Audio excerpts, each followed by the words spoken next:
Since its release, PES 2019 has received high praise from most critics for its fluid, realistic gameplay. But despite this, there's a few major complaints from the community regarding the tendency of the AI to put in low crosses, the unreliable online connection, and the state of Master League. The latter is what we're going to be discussing today. As an avid Master League player, it's been really disheartening to see Konami ignore the requests of the offline community for improvements not only to Master League, but become a legend too. While they promise that this is the first year of a 3-year process aimed at improving Master League, the evidence from previous installments suggests that Konami will do next to nothing to actively improve the Master League experience. But since we can always hope, I thought I'd discuss where Master League has gone wrong and how it can become the manager mode that both FIFA and PES fans have been yearning for years. Starting with the obvious, the menus are still pretty atrocious. And while they don't really affect the gameplay directly, the menus should be used to add a layer of authenticity and realism to the game. When compared to FIFA's, PES's menus are bland and uninspired. Simply in terms of colour scheme, the FIFA menus are so much nicer to look at. Then there's the size of the different boxes. PES has each box as the same size, while FIFA shows you what's most important by making it the biggest thing on the screen. The icons in the PES menu are terrible too. I mean, what is this team management icon? And I'm no menu expert, but I know that forward time just sounds kinda stupid. Why can't they just make it advanced like in FIFA? Why does it say goal ranking and not top goal scorers? The database selection could be changed to statistics. Database just sounds so boring. And statistics is a word that football fans are used to. There are some cool ideas with the menu, though. Manager's Office at least attempts to convince you you're a real manager making real decisions, but that's about as far as it goes. As I said, I'm far from a menu expert, but if I were to make a suggestion for an interesting menu, I'd go for a dynamic menu which shows the manager's actual office, and have the different selections be items in the office. For example, you could make the team management button one of those tactics whiteboards, and when you click it enters the team management screen. The statistics screen could zoom into a desktop computer and show stats on there. The transfer button could be a dossier pulled out of a cabinet. I know it's a pretty quirky idea, but I hope you get what I mean. The menus are the first impression the player gets of Master League, so Konami should really be using them to immerse the player. Now, transfers were apparently one of the things that Konami worked on over the last year, not that you can really tell. This year, transfers are as messed up as they've ever been. I've heard many times that people who have seen CPU-controlled teams sell most of their players and not even have enough for the bench. Just going through my current personal Master League, it's obvious that the AI have absolutely no idea how to build a team. Leicester have only 2 fullbacks and just 1 centre forward, but 4 goalkeepers. Southampton only have 3 centre backs and 1 right back, and don't have a single left back in the squad.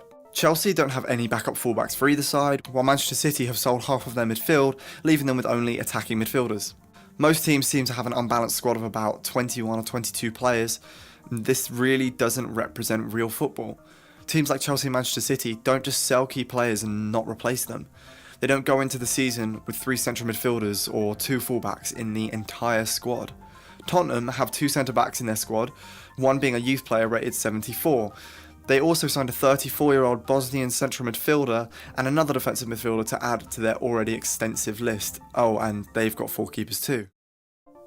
This kind of AI really harms Master League because any sense of the off-the-field competition completely disintegrates.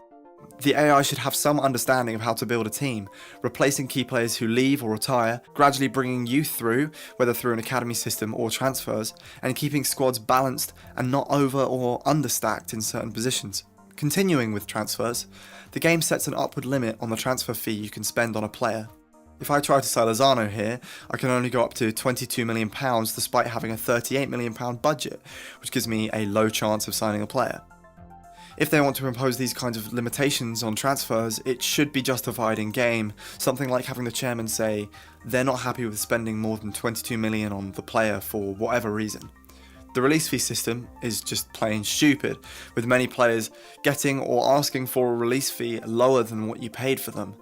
Konami really needs to go and play Football Manager and just take some ideas from the transfer system and general interaction with the board. Transfers in PES just feel stale and lifeless. In Football Manager, I might be able to convince Lozano to kick up a fuss at his current club so that they are forced into selling him. In PES, if the game doesn't want him to go, then he doesn't go. Oh, and can we make it so players out on loan at the beginning of the first season actually return to their parent club so I don't have to spend transfer budget on them? And a recall from loan option? Please. So you might not have noticed it, but PES actually has training and player development. I say you might not have noticed because the effects of training seem to be completely intangible in game. In fact, it's difficult to find any surefire method to actually develop players.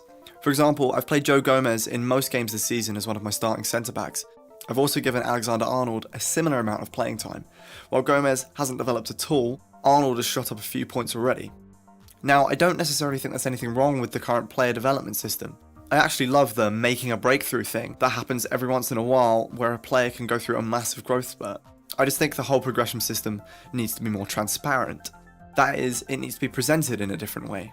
The current training screen is just, it's bland and all the symbols are completely arbitrary. I don't know how quickly a player has been developing or how far they have to go to improve stats because you never actually see those little bar things move up and down like in FIFA's weekly training. I think it would be much better to have a system where you get a coach report on the player's development. The coach could tell you what positions and play styles they're suited to, or could potentially play in, what you can do to develop them at their current level, i.e. alone or more game time, and whether they're on track development-wise. Presenting the players with stats is great, but I feel like overusing them really takes us away from what being a football manager is all about.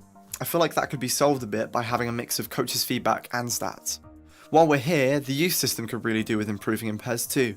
I like the fact that there are a bunch of youth players from all positions, but perhaps for a club like Liverpool I could do with a few more English players in the academy.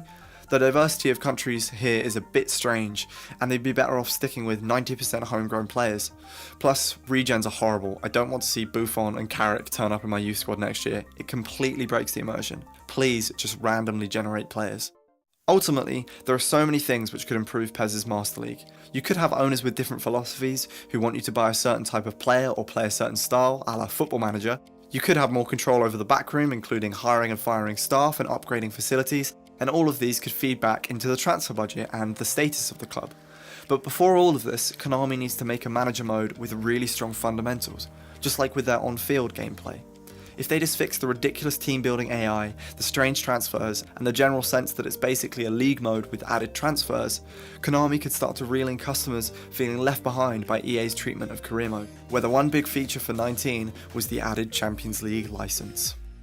Pro Evolution 2019 is an outstanding game on the pitch, despite some mildly infuriating AI niggles, and there's now a great opportunity for Konami to cash in on the hordes of players looking for a FIFA alternative. Sadly, until they make Master League great again, I feel like most gamers would rather go without their yearly football game. Thank you for sitting through this kind of ridiculous video. I really appreciate that you made it to the end. You're the best. If you're still here, please follow me on Twitter @chickpeaken and subscribe, like, etc, etc. And I'll be back with more content very soon. Thank you.